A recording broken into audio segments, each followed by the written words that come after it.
great privilege to introduce our next speaker. Where you find my page, here we are. Dr. Beatriz Lopez, who's Senior Lecturer in Psychology at the University of Portsmouth. We had Professor Reddy from Portsmouth yesterday. It seems an extraordinary place, producing an amazing amount of very, very interesting, innovative, interdisciplinary, philosophically thoughtful, psychologically sound work, a very interesting combination. Anyway, we're having a second helping of Portsmouth, which was very nice. And she was been the founder of the Autism Research Network, which, she says, aims to bring together practitioners, researchers, and people with autism and their families. She's been on the case for almost 20 years, conducting research in this area on cognitive functioning in people with autism.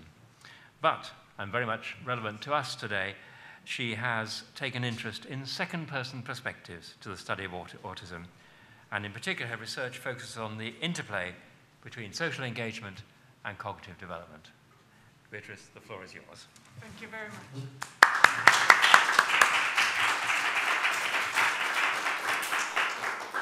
Thank you very much, and thank you very much for the invitation. Can you listen to me at the back? Can you? Yeah, it's just that I get regular feedback from students saying they can't hear me. So if at any point you cannot hear me, just raise your hand, okay?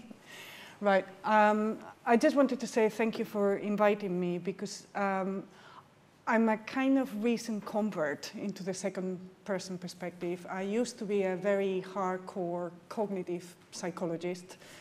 And at some point, working in autism, I've been working in autism for 20 years, and I was just telling someone that a student came to me once wanting to do some research on self-understanding in autism. So I started talking about all these different ways we can do it experimentally, until actually at some point we thought, oh, how about we ask them about... So we did that, and because my students didn't have experience, I conducted the interviews, and I've never been, I mean, that was a real eye-opening into what autism is. Until then, I used to come with my laptop and say, press this, and bye. And that was that. And I'm very ashamed to admit it, but I think it's important to understand that that is what a lot of people do when they do research into autism. And it's only when you start talking to them that you realize actually there's a much more sophisticated kind of way of understanding autism that goes way beyond experiments. And that understanding comes from being engaged with them, and comes from kind of talking to them and seeing their view. But anyway, that's that. And one of the things I wanted to talk to you today about is how, why do I think research into autism is actually where it is right now, and where I think maybe we could take it to. And to understand kind of the current state of affairs in autism, as in any other area, you need to go back, and you need to explain a bit the historical background to autism research. And in the case of autism, I think it's even more important than any other kind of area, at least in psychology. Autism, actually, this year is 70 years since it was first described by Kanner in 1943 and Asperger in 1944. And Kanner did, if any of you haven't read Kanner's paper, I really encourage you to do it. I've never read anything so insightful. And the description of the 11 cases is unbelievable. And there are things there that people are just beginning now to study, like whether they anticipate when being picked up. He already talked about that. And it's a very, as I say, a very insightful paper. And I think 70 years on, we are not much further from his intuitions. We've just given different names and kind of proposed theories, but they are all based on those intuitions by Kanner. The problem with Kanner, basically what they talked about, it was a series of cases that seemed to have all the same difficulties, which were language and communication, social interaction difficulties, repetitive behaviors, and sensory behaviors. They are either hyper or hyposensitive.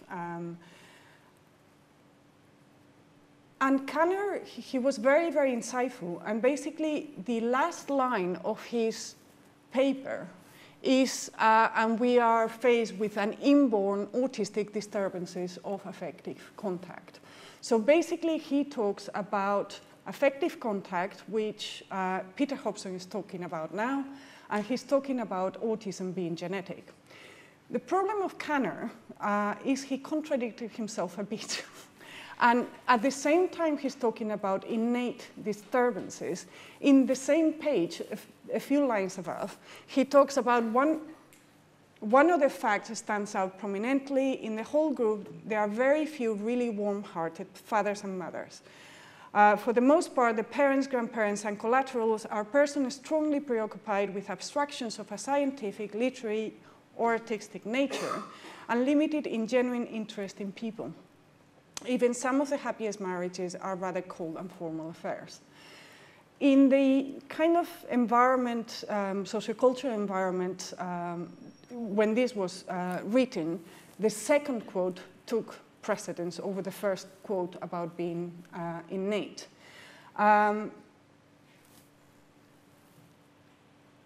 Oh, sorry, I've gone beyond. But another thing he says, so he first talks about it being innate, he then talks about maybe parents having a role on it. Then he actually went much further by saying the emotional frigidity in the typical autistic family suggests a dynamic experiential factor in the genesis of the disorder of the child. He said something that if I can't believe it, he said, but he did, parents cold and rational who just happened to defrost long enough to produce a child. Wow, yes. But then, later on, he goes and says, from the very first publication until the last, I spoke of this condition in no uncertain terms as innate. A few contradictions there, but as I said, what took precedence in the environment at the time was the dynamic nature and the idea that parents had a massive role in the development of autism. And this led to what is called the Black Years, where it was 1950s and 60s, where actually research was about trying to find out how parents made a child autistic, okay? And interventions for autism were, let's separate them from these very cold parents and the refrigerator mothers that I'm sure you know about. But basically, it was a time that really, really was tough for parents for children with autism. And obviously, at some point, they revolted. And in the 1960s and the 1970s, there was a big movement against all these theories that, you know, that they were to blame for their child's autism. So the idea of parental involvement was pretty much completely abandoned in the 1960s and 70s, and this coincided with the rise of cognitive psychology, so it matched very well with what was happening in psychology. And theories about autism started to focus on the cognitive level and organic levels. And on the cognitive level, three main theories were suggested in the 1980s. One was theory of mind, that I'm sure you all more or less know about, which basically states that the main problem in autism is that they do not have a theory of mind. They don't understand that other people have different mental states from their own. Executive function impairments and weak central coherence theory. Executive functioning, for those of you who are not familiar with the term, is basically an umbrella term that has been used to describe a group of functions that allows us to be flexible in thought. Is things that allow us to change from one task to another. So whilst you're cooking, you change from cooking to doing a bit of washing up and then pick up the phone. It allows you to plan ahead. It allows you to plan how you're going to solve a task. And it allows you as well to inhibit responses that are not relevant for the particular task. So it allows you to inhibit responses that are inappropriate in a given context. And this executive function has been, it has been claimed that people with autism have difficulties with executive functioning, and that's why they display repetitive behaviors, and that's why they like routines. On the other hand, weak-centered coherence theory has been proposed to explain the sensory issues in autism. And weak-centered coherence theory, which was proposed by Uta Frith in 1989, states that actually one of the difficulties in autism is integrating information into meaningful representations.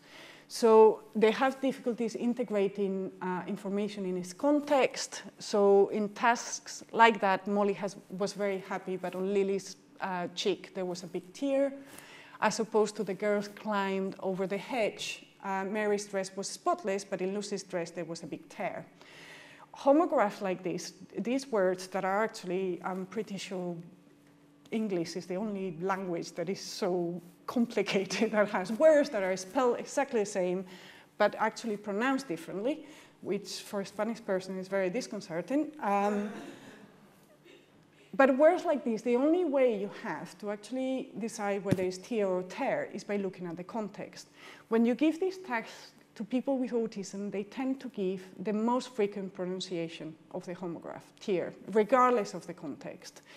In the same way, in visual terms, they seem to have be very good, basically, at picking up features, small features in visual scenes, rather than the overall picture.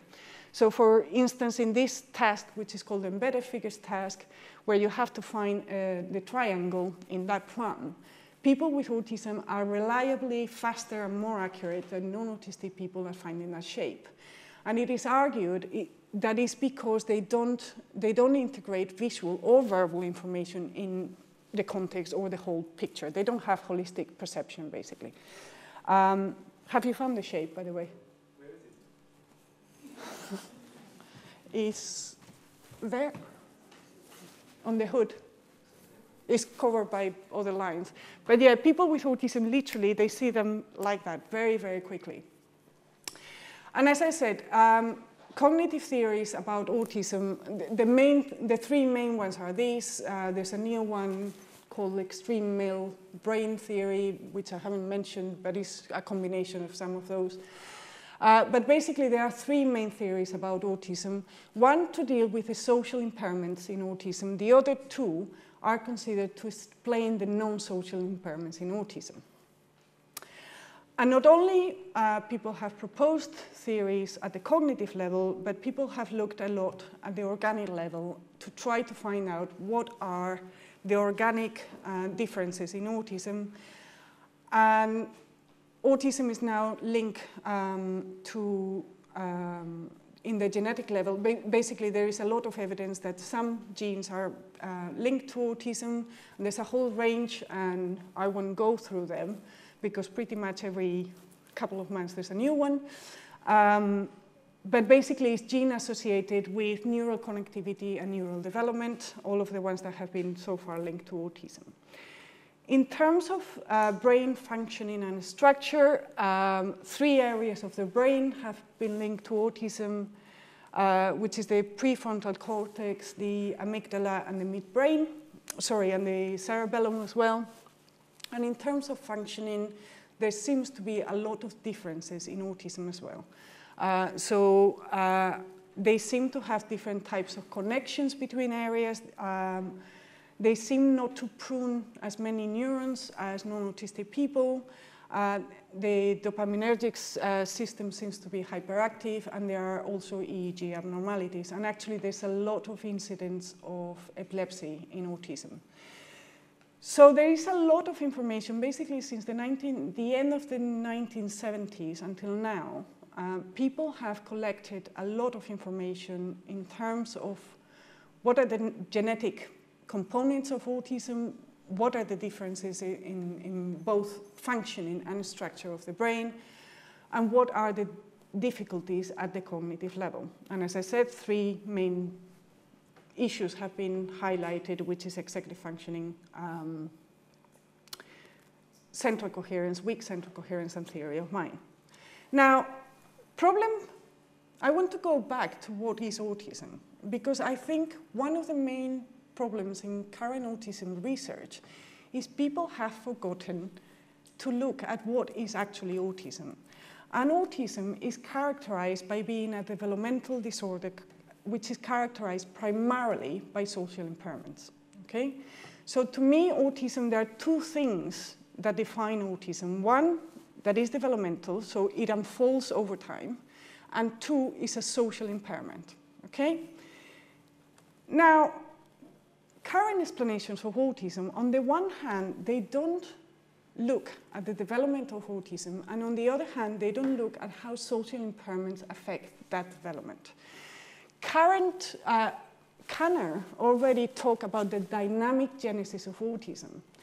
Yet, because autism, I don't think anyone, well, there's a few people, but most people agree that it's a genetic disorder. People tend to think about autism and conceptualize it in a very static way, because it's genetic, is the same whether you test a child at 5 years of age or at 14, it doesn't really matter. Because whatever difficulties they are there from birth, okay? That is the kind of implicit assumption of most of research in autism now.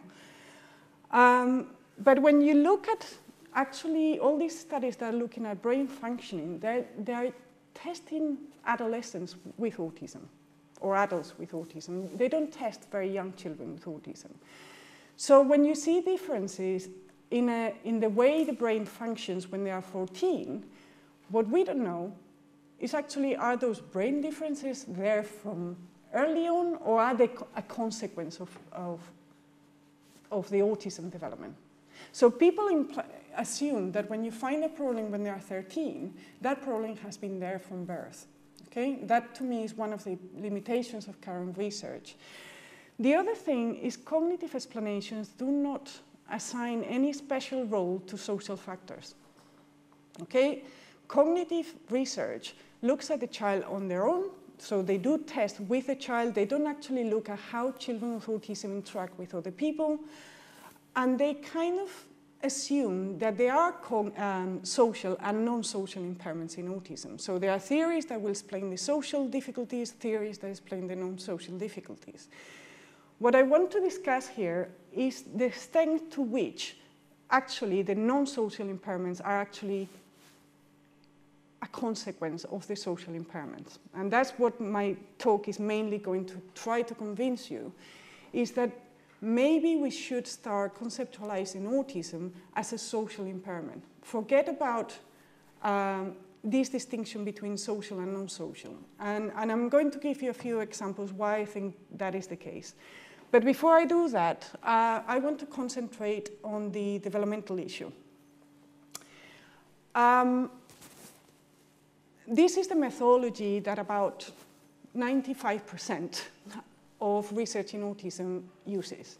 You take a sample of children with autism and you match them either on chronological age or mental age to children that do not have autism. And you compare them and decide actually they have a problem or they don't have a problem. And that is measured as a single point in time. So you take your sample of children with autism, non-autism, and you test them all, and you decide whether actually this is a problem in autism or not. Okay? So that is, on one hand, what is happening with research. On the other hand, can you talk about disturbances of affective contact? And I'm going back to what Peter probably has been talked the other day, Peter Hobson, that actually when you look at cognitive development, you can see that a lot of cognitive development actually depends on social factors. Okay? Symbolic thinking, Hobson argues, comes from engaging with other people. Social factors affect language, affects executive functioning, and affect perception. And I will talk about, and I give you evidence later on about this. So the current research in autism is not developmental, and it doesn't take into account social factors. There are two perspectives, or two people mainly, that have provided alternative views to autism. One is Carmelo Smith, and the other one is Peter Hobson. Karmilov-Smith actually argues that brain specialization is not innate but a result of development.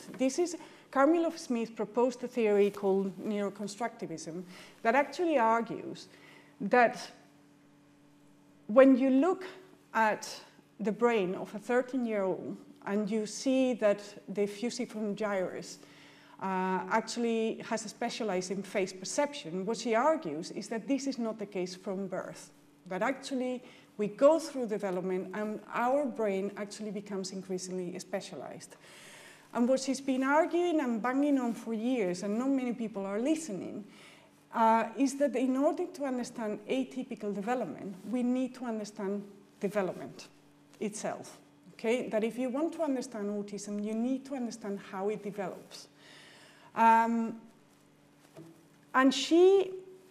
what she argues basically, and she has been working many years now in trying to find evidence for her theory, and what she argues is that we go through a process she calls modularisation, whereby we end up with modules in the brain or areas of the brain that are kind of specialized on one particular type of processing, but these actually stem from very vague, sorry, there's something going on.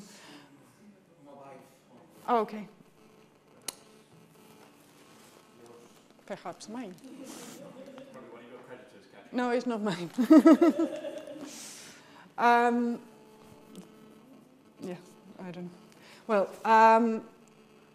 what Karmilov-Smith basically has been working on for years is to try to plot how different abilities, cognitive abilities, develop over time. And what she argues is that we are born with very, very vague innate predisposition. So we are not born with an area of the brain that specializes on face perception. What we are born with is a certain attentional bias that will get babies looking at faces more than other kind of stimuli. And already in 1991, people showed that neonates prefer face-like stimuli like on the left rather than the right. So that is a very vague, it's not that they have a very specific kind of preference for faces, but actually they like face-like stimuli better. And actually more recent research has shown that even those preferences are even more vague than that. Babies prefer the things on the left than on the right. So basically, babies prefer not even face-like stimuli, but they prefer things that have more things going on at the top than at the bottom, like faces do. And what happens is because they have this attentional bias, they tend to look faces more than other type of stimuli, and increasingly, although their brain is not specialized at birth, with experience and with being exposed to faces, we become more and more specialized, so the fusiform gyrus, in the end, actually takes over face processing.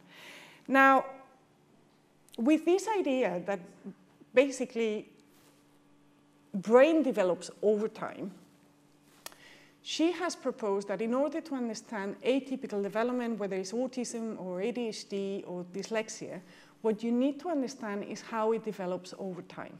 Because what she's arguing is that probably what happens in something like autism is they might not have that innate kind of vague predisposition to attend to something, and that has a cascading effect on their development. And what she proposes is a completely different methodology than other people use. What she does is developmental trajectories. And in developmental trajectory methodology, what you do is you take, it's not longitudinal research, it's actually you take, rather than taking a bunch of 13-year-olds and match them to another bunch of 13-year-olds, what you do is take children that are from 4 years of age to 14, okay? And they're all different. But you assume that actually you plot their ability on a chart like that, and you can tell, and you can do a lot of statistics, but then what you can tell is how, in this case, I think it was face processing in this study, how face processing develops in typically developing children, high-functioning children with autism, low-functioning children with autism, Down syndrome, and Williams syndrome. And then you can see that, for example, high-functioning children with autism actually develop at the same rate as typical developing children, but always a bit behind. Whilst low-functioning children with autism, actually their face perception never actually improves over time, okay? And Carmilla Smith and her colleagues have done loads and loads of research, are actually trying to show how in different developmental conditions, development of different cognitive abilities actually occurs. This is another example from ADHD and visuospatial memory. And what you can see is what happens here is you can see early on is not a problem, later on it is. So the question is, what this research is doing is actually just describing when difficulties appear, okay? Which suggests that maybe some of these difficulties are not there from birth, but actually develop later. And this developmental trajectory methodology, what has highlighted is the dangers of not using a developmental approach to the study of autism.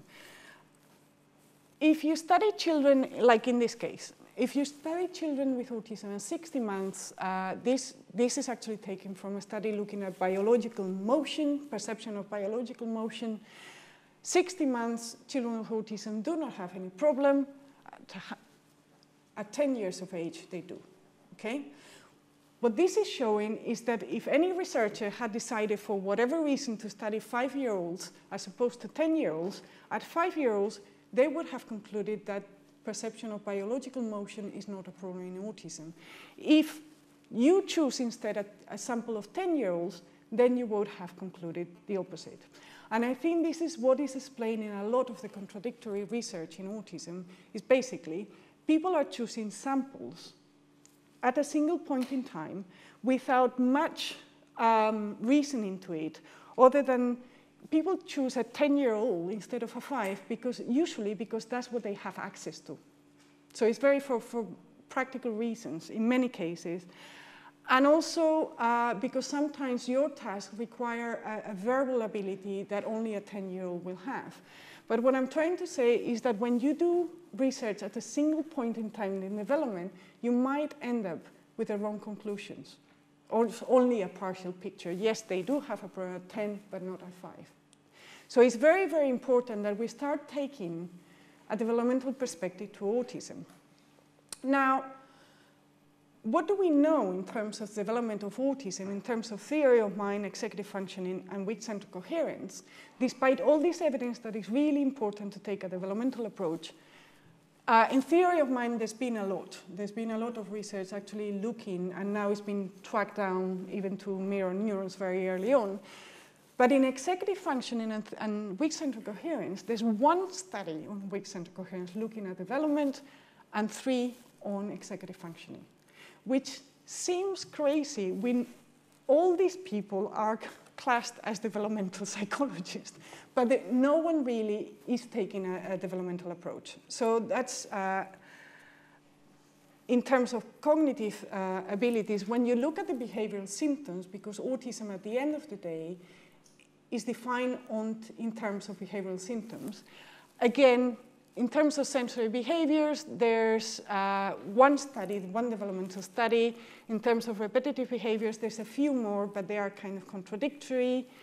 But those developmental studies actually have shown us that there are 2 different types of repetitive behaviors, and they don't develop at the same time. Some emerge around age 4, some are already there at 24 months. So all I'm trying to say is this: despite autism being a developmental disorder, people are not really looking at how it develops over time. And I've tried to illustrate with this example why this is so important. Now, the next question is, okay, would mapping developmental trajectories be enough? Okay, that's what Carmilla Smith has been doing for a long time, and it shows us things like this, that, you know, there are certain problems that are there later on, but sometimes not earlier on. But what these methodologies and this kind of theoretical framework is not giving us is why this is the case. So we know that this is not a problem early on, but it becomes a problem later on. But why does it become a problem later on? Okay, and that is the question. And that's something that neuro-constructivism is not really accounting for. All they are saying is that the brain develops and genetic predispositions interact with the environment to specialize the brain. But they're actually not saying what aspects of the environment are responsible for changes, developmental changes. And I think that's where the second perspective might be useful.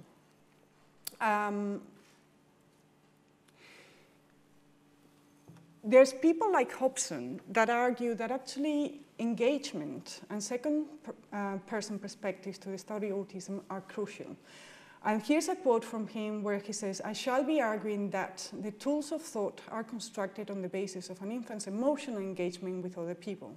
To put it bluntly, if an infant were not involved with other people, then she would not come to think."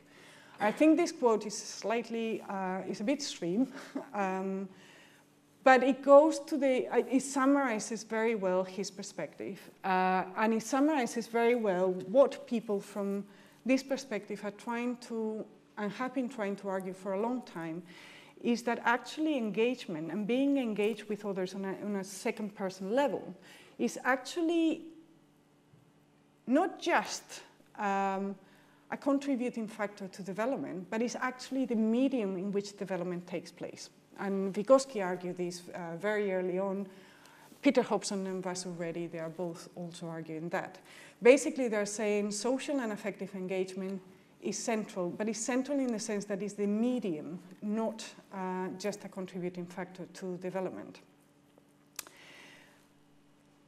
And these approaches to autism actually have given us a lot of information that we didn't have before. Peter Hobson and Vasu have been provided a lot of evidence showing that although that there are alternative explanations to some of the common impairments in autism to those proposed by cognitive theories. And one is theory of mind theory actually proposes that problems in imitation, in symbolic play, and in self-awareness in autism actually stem from meta-representational ability difficulties. Whilst Hobson has actually, because Hobson takes a completely different perspective, and rather than being interested in the actual mechanics of how they do symbolic play or not, he looks at whether the people with autism are engaged or not when doing this task. And for instance, Hobson has found that children with autism can do the mechanics of symbolic play. So if you give them this to play with and you tell them actually pretend this is a plane, they do the whole, okay, this is a plane and I go around flying. But they don't seem to share enjoyment. He has a beautiful paper where actually what they had is like them actually doing the mechanics of symbolic play, but then they had coders to see how much enjoyment and share enjoyment with the other person there was. And that is reduced on autism. Same thing with imitation. They can imitate, but they don't imitate the stance of the other, the attitude of the other. So they will imitate the movement, but not the style in which person does that movement. Vasu has found as well that there's as much laughter in autism as in non-autistic children and children with Down syndrome, but they don't share this laughter as much. And in terms of self-awareness, again, they don't seem to engage as much with themselves in a mirror as non-autistic children. So second-person perspectives have given us an alternative kind of view of the nature of autism. Whilst cognitive approaches tell us actually children with autism cannot do symbolic play, they cannot do imitation, actually what Hobson and Vasu are saying is actually they can, but they do it without engaging with people as much. So it's the engagement that is the problem, it's not the actual mechanics itself. And I'm glad Peter and Vasu are not here today because I'm just going to talk about the limitations of this approach. Vasu is next door in the corridor, so she knows, and she's read actually this paper, so I think I can do it without feeling guilty. But these are, okay, I think their contribution has been massive. Mainly because it has started people thinking about autism in a different way, in a way where you think, actually, maybe, yes, the engagement is the problem, okay, in autism. And I'm not saying they are not engaged, they have reduced engagement or different, but it really tells us a different way of looking at autism, which I think is very helpful. Problem with these studies is they do not take a developmental approach, okay? As other research in autism, what they do is they take a sample, they match it to another sample, and they study them at a single point in time. So we don't know, basically what this approach is not doing is how actual reduced engagement, actually how does affect development later on. So they just displaying, okay, maybe the problems with symbolic play are to do with engagement. But they don't tell us how a problem with engagement will impact in perceptual development or in reasonable development, reasoning development. They, again, take that methodology of comparing matched samples at a single point in time. And also, the other problem of these approaches is that they are focused on a very specific aspect of the social context, which is engagement. Okay, and the third problem is that they focus on the child's behavior. The whole idea of engagement is that there is a dyadic interaction with someone else. The whole point of second-person perspective is there's me and you, and we are interacting, and we are engaging. Now, whenever you look at their studies, actually the behavior they measure is the child. They never look at the dyadic interactions with other people. And when you do that, actually, you again start understanding other features of autism. And one of the things that worries me, a couple of years ago, I did some research looking at object use on autism, and we videotaped them playing with objects with teachers in the school, okay? What shocked us, it was nothing to do with object use. What shocked us is that the teachers started all, playing very engaged. Here you are, and this is a car, and this is this, and this is that. Because children with autism didn't react much. The teacher's behavior actually went down in the sense that they became disengaged. And of course, if you're talking to someone that is not responding much, you start talking less and talking less enthusiastic. So I think it's important that we understand how the child with autism is impacting in their social context. And please, I really am not blaming the parents. I'm not like Hannah. What I'm trying to say is that the child with autism has an effect on how parents interact with them. And that in turn will have an effect on their development. And actually, there's very few studies, but studies are kind of coming out looking at actually how parents of children with autism interact with them. And actually, what you see is that parents of children with autism actually are very different from non-autistic parents because they adapt to the difficulties of their child, okay? So, because they have problems shifting attention, parents actually make more references to things out of the focus of the child to help them to actually shift their attention. One thing that I just found 2 days ago and is worrying is that there were reduced vocalizations from infants in the first year of life. This was a retrospective study, led to shorter periods of engagement with their parents later on. So I think it's very important that we try to understand how the child with autism impacts on their parental styles, because I think we need to compensate whatever effect it's having, we need to compensate. And the third thing I want to talk about is culture and autism. One of the ideas in autism is that it's genetic, so it's the same, whatever. And one of the ideas in autism is that they have problems with people, but nothing else. And there is a quote here from Kanner again, saying, intelligent relation to objects that do not threaten to interfere with their aloneness, but are from the start actually intensely impervious to people. People actually haven't looked at object use in autism, or they haven't looked at much, because it's regarded as a physical kind of environment. So people tend, I mean, if you look again at the studies of Peter and Vasu, they tend to look at areas that are very much socially based. So imitation, self-awareness, symbolic play. But people like Vygotsky actually argues that even the physical world is a social world. When I speak of one object or another, this means that I not only see the physical properties of the object, but I also generalize according to its social purpose. Let me give you one example. In Japan, they use the abacus a lot for mathematical calculation.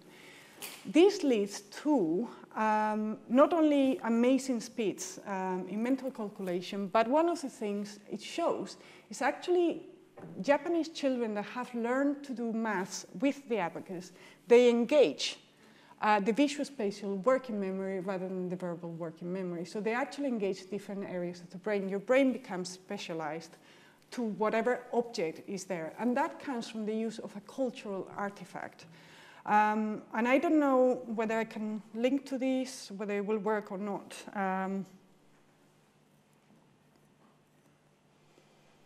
Nope, it doesn't.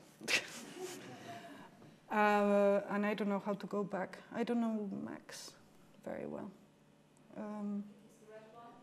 Oh, thank you. It's just the opposite to the PC, isn't it?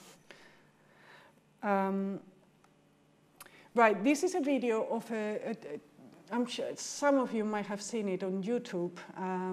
It's a 12-month baby that is playing with an iPad, and basically she's playing, you know, making it bigger and smaller, and then she takes a magazine.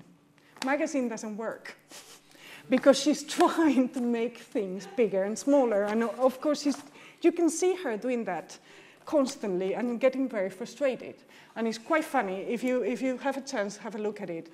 But it's really funny, but at the same time, it raises an issue of how and I really do wonder how her perceptual system is going to develop. It's very different from how our perceptual system developed. Because when I was a child, the world didn't change because I did that on things, okay? But now it does. So it gives you a completely different way of understanding how the physical world works. So again, if you look at this in terms of autism, then you would make the assumption that actually people with autism should have difficulties with the physical world too, when the physical world is actually a social world.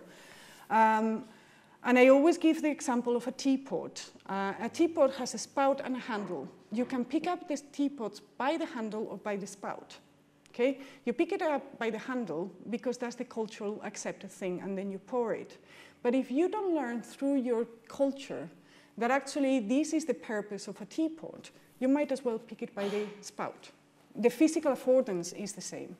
And actually, there's been studies showing that people with autism, actually children with autism, have difficulties using the learning the use of everyday objects like cutlery and so on.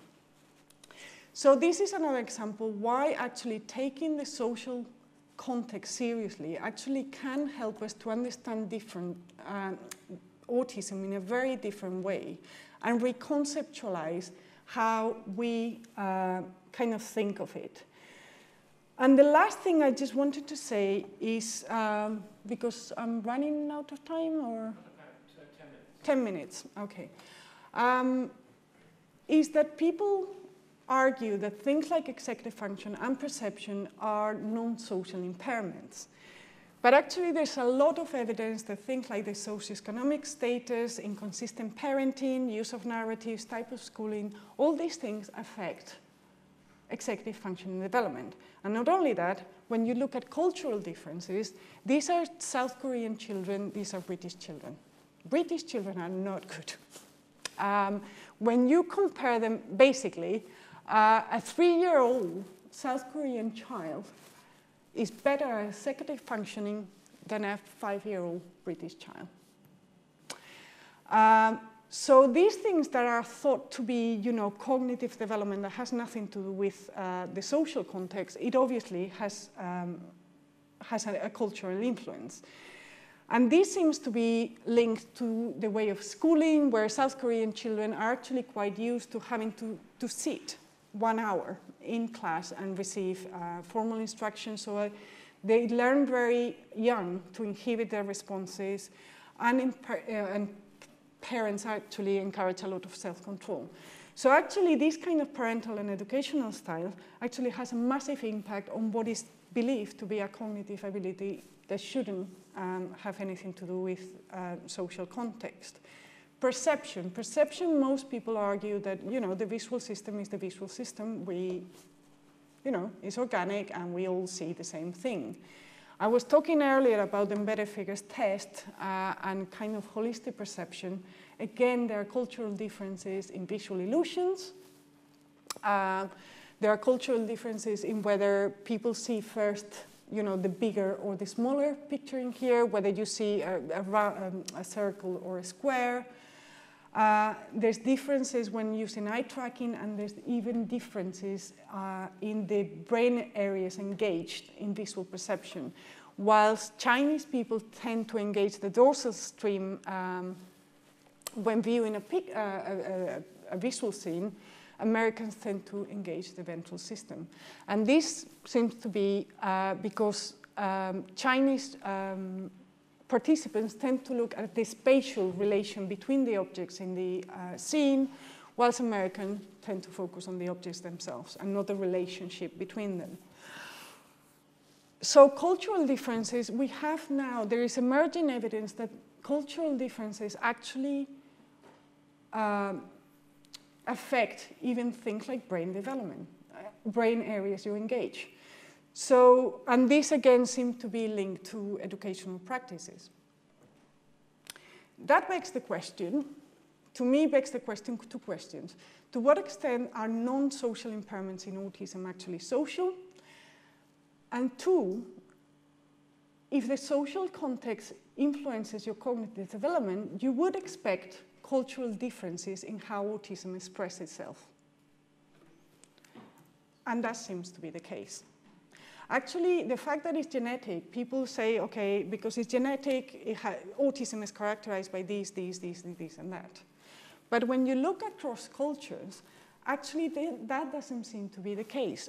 You can see massive, in terms of repetitive behaviors, massive differences between Israel and the States in terms of saying words and phrases repeatedly, becomes upset if there's a change of routine. Again, UK and US, massive rates.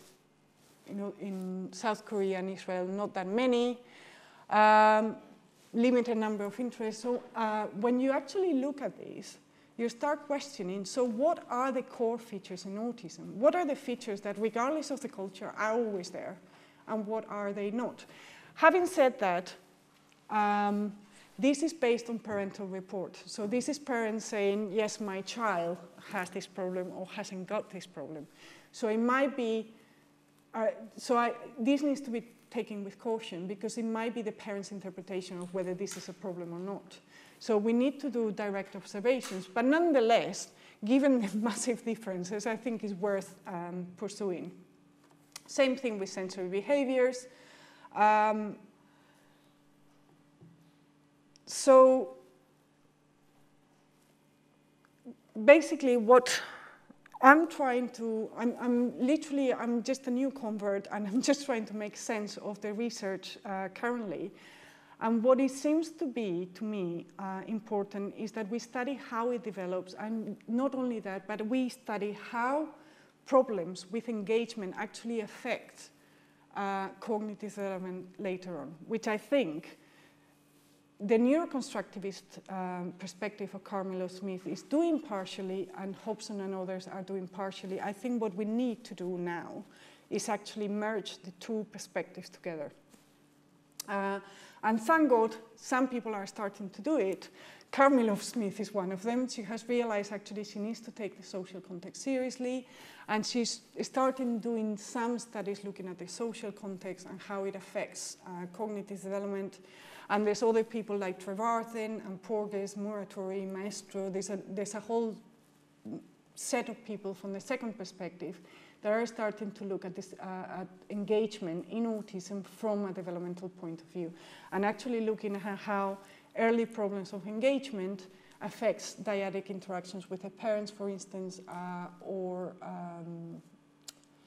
cognitive abilities as well. So there is hope. And I think I'm done. Sorry.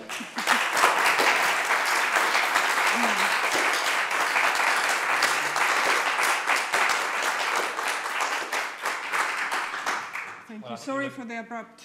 No, that was a fantastic wide-ranging talk, and really brought our preoccupation with the second-person perspective right to the heart of your preoccupations in a way that I found actually very hopeful indeed. So I got lots of questions, but by a self-denying ordinance, I'm going to make sure that the audience has the first bite of the cherry. So there's a lady in with the blue dress who's got her hands up, and thank you. Thank you very much. You're not done, you've only just begun. Very much. And hopefully some of us will be there with you. Really interesting intercultural perspective that you've just given us at the end there. And I found myself thinking as you were speaking about epidemiological factors. And just, you know, even within the UK, could we say that more autistic children are in these kind of families than in other kind of families? And I'm just wondering, can you point us to any evidence on those sort of lines? There's actually, there was a study by Chris Jarrell in Bristol as a response to Baron Cohen's study, because,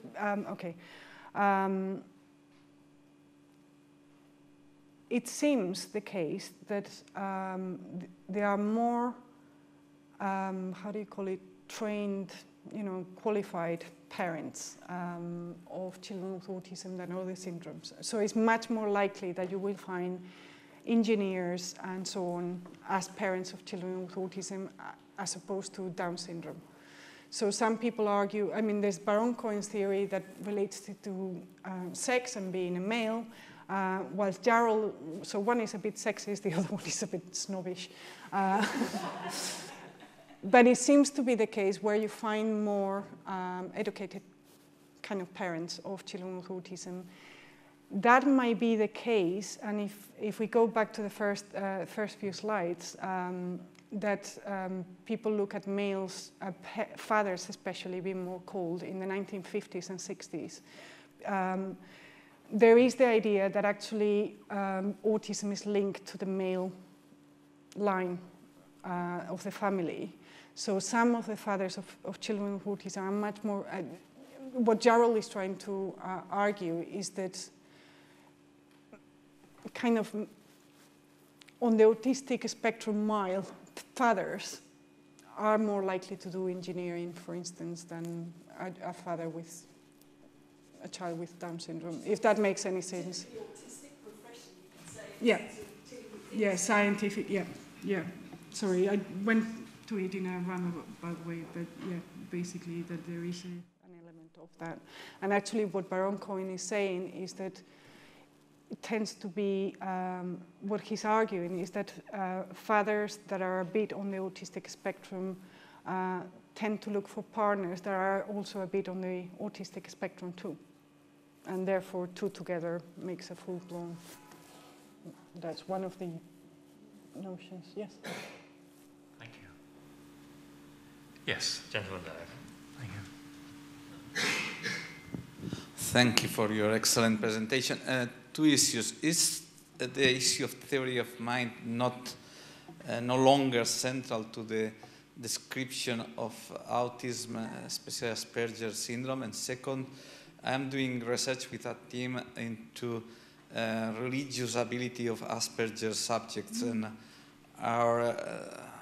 thus far we found that in a quite big sample, more than 1,600 cases, neurotypicals and 30% Asperger, there were no significant variance between both groups concerning moral and religious perceptions in our questionnaire. Does it mean something about symbolic capacity, theory of mind that for many cognitivists of religions is essential to describe religion, or has to do with socialization, as you were saying? Okay. First question about theory of mind. Most people still talk about autism being an impairment of theory of mind, and there is no denial that they do fail the false belief test quite often, although not as often now because they are trained and overtrained in school to pass it. But the theory of mind account, I think it has been kind of shifted towards earlier explanations. Like, people still agree that they do have theory of mind problems, but people are looking much more now at mirror neural system and how that is affecting the whole development of theory of mind. So people see it more as not a consequence, but they are much more interested in what is underlying those theory of mind problems or those social impairments. In terms of religion, I find that study fascinating, actually. And in terms of morality, I personally don't agree much with the idea that people with autism have no empathy, for instance. Anyone that has met a high-functioning adult with autism, and if you speak to them, and I go to the pub with them once a month, they have an amazing sense of empathy, and I have an amazing sense of right and wrong. If anything, more than non-typically developing people, I think. Partly because they don't have this second-person engagement with other people, or not as much. They have to develop rules of social engagement, and they have all these rules about what is good and what is bad, and you don't ask. I was telling Johannes earlier, a girl the other day asked me a personal question, and then I got 3 emails apologizing because she had broken the rule about asking a personal question, and I told her 100 times is fine.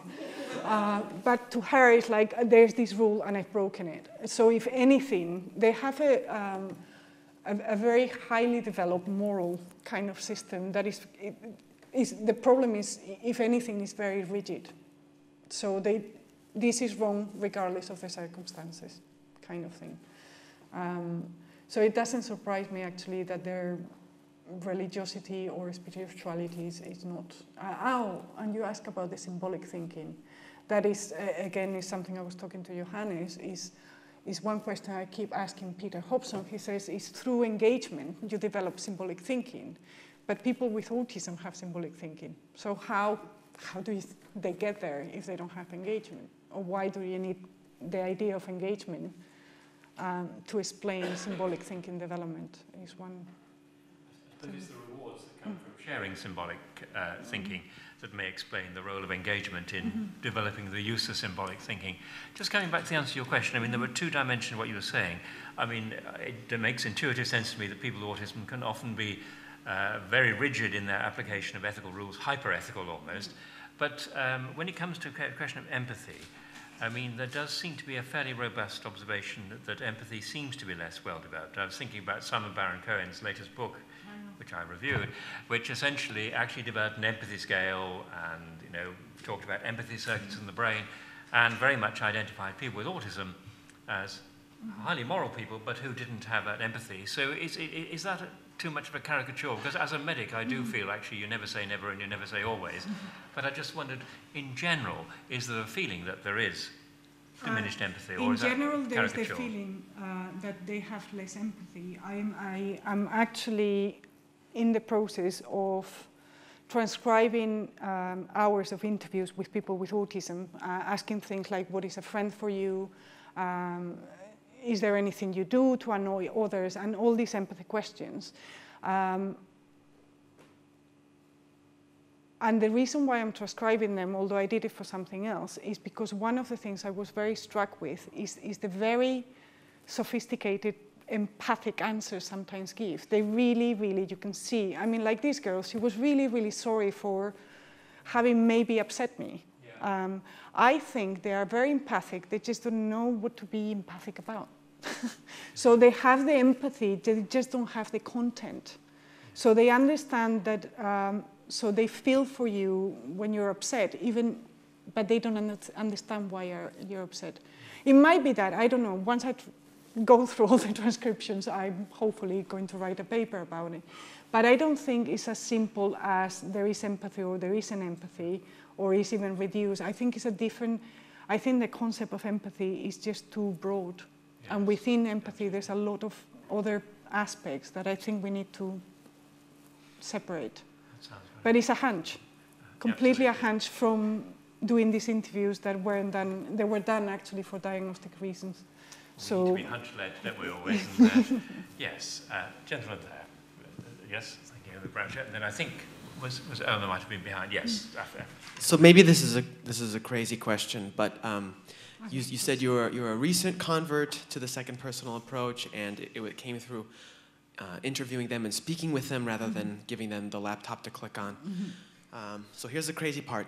Does the difficulty of this problem of studying autism and its many complexities make you think that students of psychology might start requiring as part of their training reading poems and developing a humanistic understanding that's different from the graph that we have before us, a competency in Excel?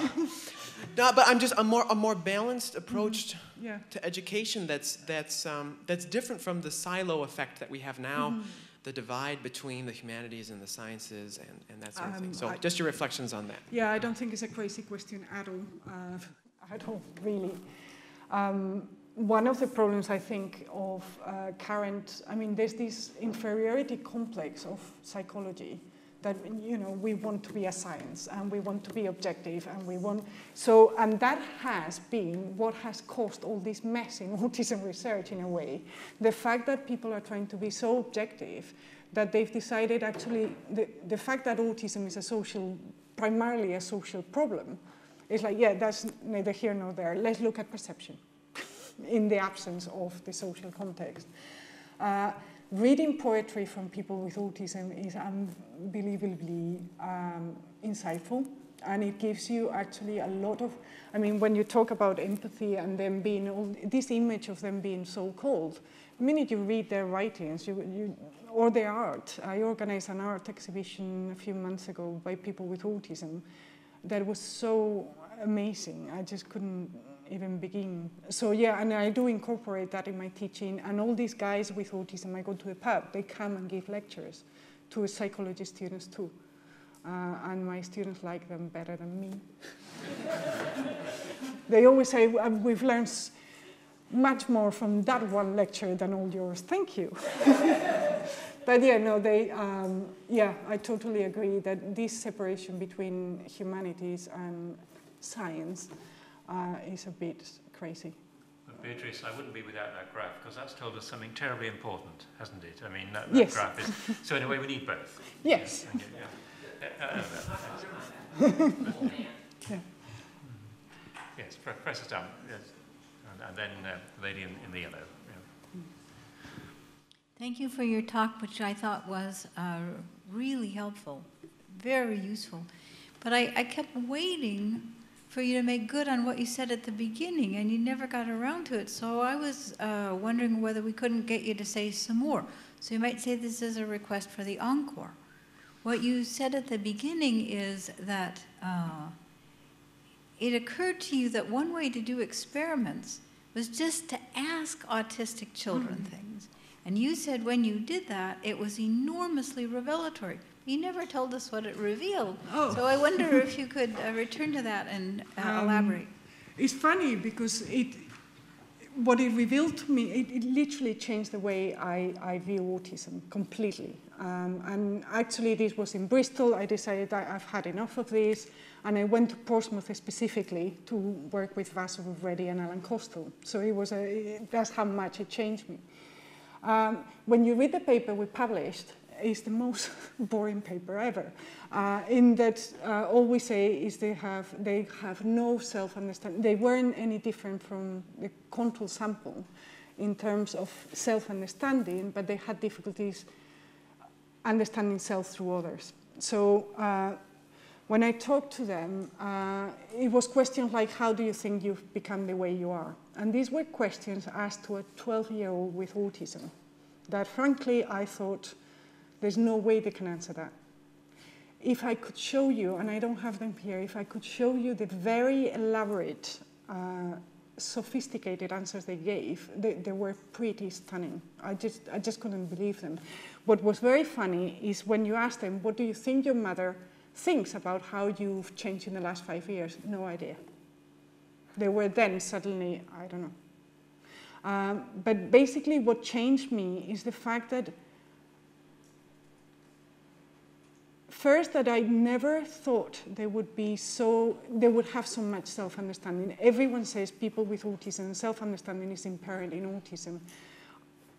I'll show you these extracts, and I think actually they are not at all. And actually we couldn't find any differences other than in how do you think you will be in 5 years' time. When I was thinking hypothetically in 5 years' time and using subjective kind of mode of thinking, then they had difficulties. But what changed me was the fact that I had been for a month trying to develop an experimental way of doing it. And suddenly I thought, why don't we just ask people? And someone the other day came to my office. She's a forensic psychologist. She wants to do this intervention for eyewitness memory thing. And she was like, what do you think we should do this or do that? And I was like, why don't you ask someone with autism? Rather than me. They will tell you better what they think is going to work better with them. So that's in a way what changed me, the realization that I have to incorporate them into my research, and that, that we cannot just treat them as objects, as a third person. I come and you give me data. You have to be engaged in the whole process. You made a very intriguing throwaway line then, which is essentially that people with autism don't seem to be able to project themselves into the future. And that seems to be one of the toughest tests of a sense of oneself. Not merely remembering the past, but actually projecting this ghost into the future.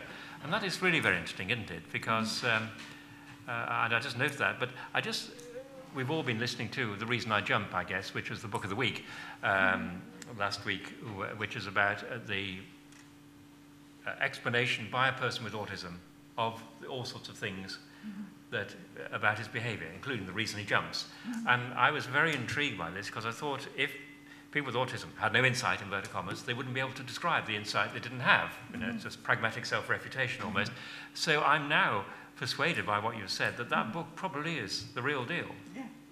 Well, I don't know. I mean, would you recommend it to the audience? I haven't read it yet. No, sorry. It's very moving, yes. But the reviews I've heard are very, very good. Yes, it's a bestseller. But yeah, if you read any autobiographical account of autism, it's very insightful. Yes. They can really explain to you why they're jumping and why they're flapping their hands. Yeah. And basically then you see, which is what I saw in these interviews, is actually self-reflection is very good. I think is very good. Thank you. Yeah. Recommendation from the top there, which is good. Yes. Lady in the yellow, Nikolai, just in front of you. Thank you. So it's exactly the quote that's up there now that I wanted to ask you a bit more about. I had a sense that there were different meanings of the terms different meanings of the term developmental and of social running through your presentations, which need not be a problem, but just for myself to learn more about it. I'm not a psychologist, and I don't exactly know what developmental means in psychology, because I would think that when something is a developmental disorder, then naturally it develops. So it is dynamic. And I would think, or isn't that already much? Do I say too much there? And I think you said that Peter Hobson does not emphasize enough the developmental aspect of it, if I understood that right. But then at the same time, he does develop therapies and so on. So he must also think that it can change, so it is dynamic. So I don't see, maybe you think that there are different meanings of the word developmental and that they pick up one but not the other meaning, something like that. And also when you talk about the social element, and that you said that Carmela Smith, in the end, you said that she also starts to turn towards the social aspect. But then I thought that social also got two meanings in your presentation. You have these direct interactions that Hobson and Vasureddi talk about. But you talked about the broader social context that also could affect the physical world and so on. But that's another meaning of social, I would say. So could you comment a bit? In terms of what I understand for developmental, I don't know developmental psychologists actually know what they're talking about in a way, because there is a lot of developmental. When you look at developmental psychology research, some people understand it as any research that involves children. Okay, so I test 4, 5, and 6-year-olds, and that is developmental research. But that research is aimed at trying to find out when a typically developing child starts saying the first word, or they start doing something, which is about when rather than the how. So that's one view in developmental psychology. Another view is actually people are not so interested in the age at which something happens, but why it happens. What are the necessary requirements for something to happen? So do you need to have executive functioning before you develop theory of mind, regardless of when it happens? It's actually looking at how developmental relationships between things. Hobson takes a developmental view, because if you read his book, he's actually talking about how he gives you a developmental account of how engaging with others actually enables you to take other people's attitudes, which eventually enables you to have secondary intersubjectivity and so on. But although theoretically he provides a theoretical possibility of these developmental trajectories, when you look at the actual research, it doesn't look at how this development happens. So there are studies at a single point in time. When I'm talking about development, I'm trying to talk about an understanding of how an early problem impacts, or what are the cascading effects of a very early problem in other things.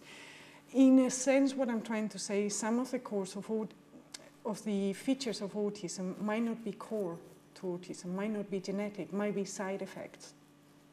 Okay, so the perceptual problems might stem actually from not being socialized in the same way. If cultural differences actually are right, and perceptual system depends on the social context, then you can argue that the social difficulties in autism might, as a side effect, produce a perceptual difficulty. Not difficulty, a difference. And that's one thing I want to stress, is a difference. Okay? They develop differently because their social context is different. And what I understand for social, yes, there are many, many meanings in there that are, and that's in a way what I was trying to say, is that although second person perspectives are very useful, we need to go beyond the I and thou, kind of the interaction itself, and look at the social culture in terms of dialogical relations and cultural artifacts. For those are examples. But yeah, there are many ways. And I'm not even quite sure myself what meanings I'm... Yes, there's two questions in a row, so I'll take the gentleman on the left first, and then I think it's Johannes on the right after that. Thank you very much. There's a number of recent papers come out suggesting that methylation of the epigenome is responsible for turning on or turning off genes involved in development of brain autism. And then there's some who are making suggestions that this rich social environment can affect that methylation to where those genes won't be expressed. What's your take on that? Frankly, I'm not entirely sure again. I think there are, I don't know, there are suggestions about pesticides having an influence in autism. There is influence about, there is talk about actually diet having an impact on autism and actually an impact on brain development. I think there's a lot of, there's been a lot of theories trying to link environmental factors and social factors and genetic factors. I'm pretty sure they are all kind of valid, but I think we need to, we need much more research. And they are basic, when I say earlier that every couple of months there's a new gene linked to autism, I think there is a risk in doing that.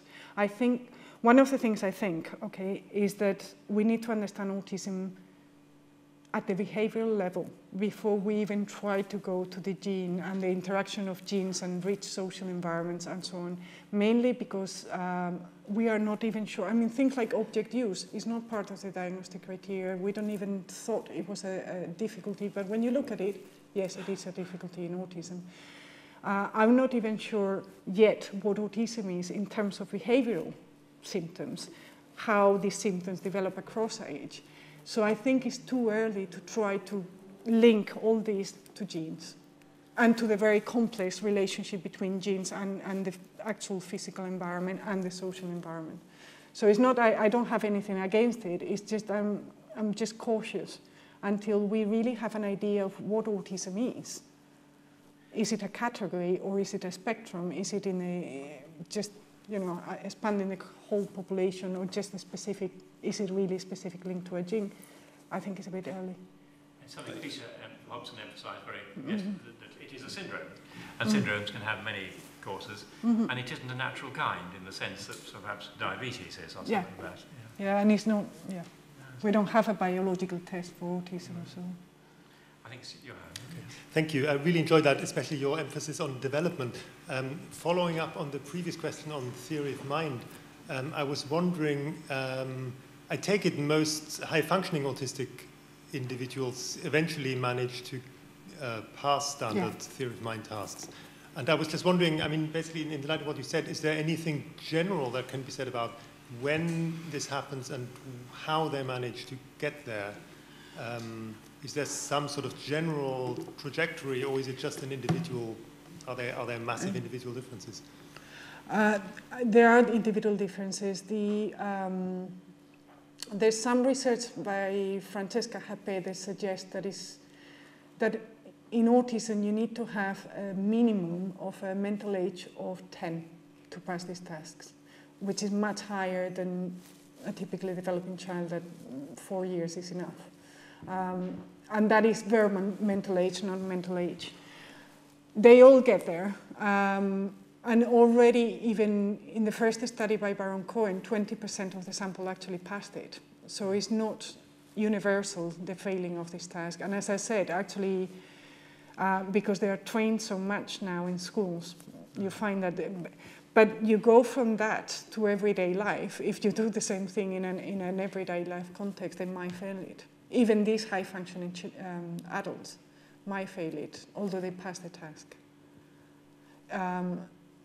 I don't know what the developmental pathway is. I don't think anyone has really looked at beyond. People look, you know, early, but people are not too concerned about the autism across the lifespan, which is why one of the reasons I'm working now with adults is we know very little about adults, and we know especially very little about aging in adults, in autism, and how that happens. And I'm saying that because I know Joseph Perner is interested in how theory of mind and aging, and I would be interested in see how that pans out in autism as well. Does that answer your question? Yes. Lady just over.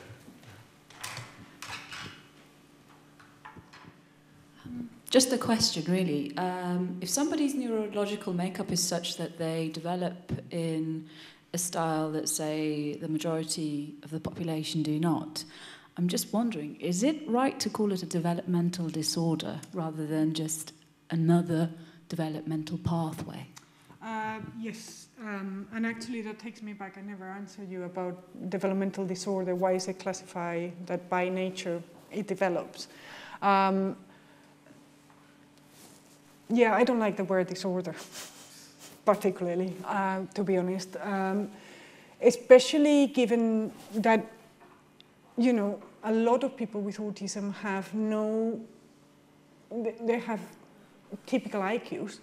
You know, intelligence is fine, so why call it a disorder and why not call it, and I was telling you earlier, even maybe in those that do not have learning difficulties associated to it, why not call it a personality trait? When we are talking about people that are a bit autistic and we are talking about autistic features in the typical population, why do we need that cut-off point and not just see it as just an extension of something that, you know, some people are more shy, some people are more social, some people are less social. So yeah, I don't like the word disorder. On the other hand, most of research concentrates on high functioning, because they have the language so you can explain the task and the aim and ask for consent.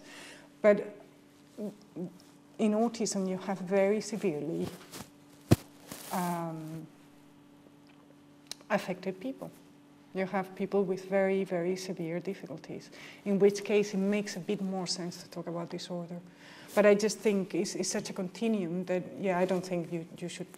I don't personally think these labels are any use for research or people. On the other hand, people actually welcome the label when they get it because it provides explanations. I can't see any hands up, but we've got a couple of minutes. Can I take an opportunity to, as it were, thump a tub with you and hope you'll thump it along with me, which is in many ways, a lot of things you said were very hopeful. They're really against sort of cerebral fatalism. First of all, neuro-constructivism says that actually, presumably, the modules aren't there, as it were, at birth. They actually have to be elicited. And although it's interesting, they're elicited at the same place, so the fusiform gyrus still ends up as the face area for recognizing faces and so on. So that's the first hopeful thing. The second hopeful thing is a lot of the problems that people with autism have, the failure to develop perhaps in the way that would make life easier for them, comes from the response of others to them. And I can sympathize in many ways why some of the writers in the 50s thought of parents of children autistic as refrigerator parents and so on, because I guess they found they couldn't cope after a while, possibly. So that, again, it makes it a very positive thing, that we are in a plastic situation, and you can go into a vicious circle of very little, as it were, you-centered behavior, which elicits very little you-centered behavior, which goes, or a virtuous circle. Am I listening too much hope from what you've said? I don't know whether there's too much hope. You're speaking off the record now. Yes. Sorry, I'm not sure I understood you. You think I'm too hopeful? No, at all. No, I felt very hopeful, but I wondered whether I should take another tablet and see it. But I thought what you said was really about it's a situation that's very fluid, very plastic, that is amenable to the right kind of approach, perhaps more so than hitherto.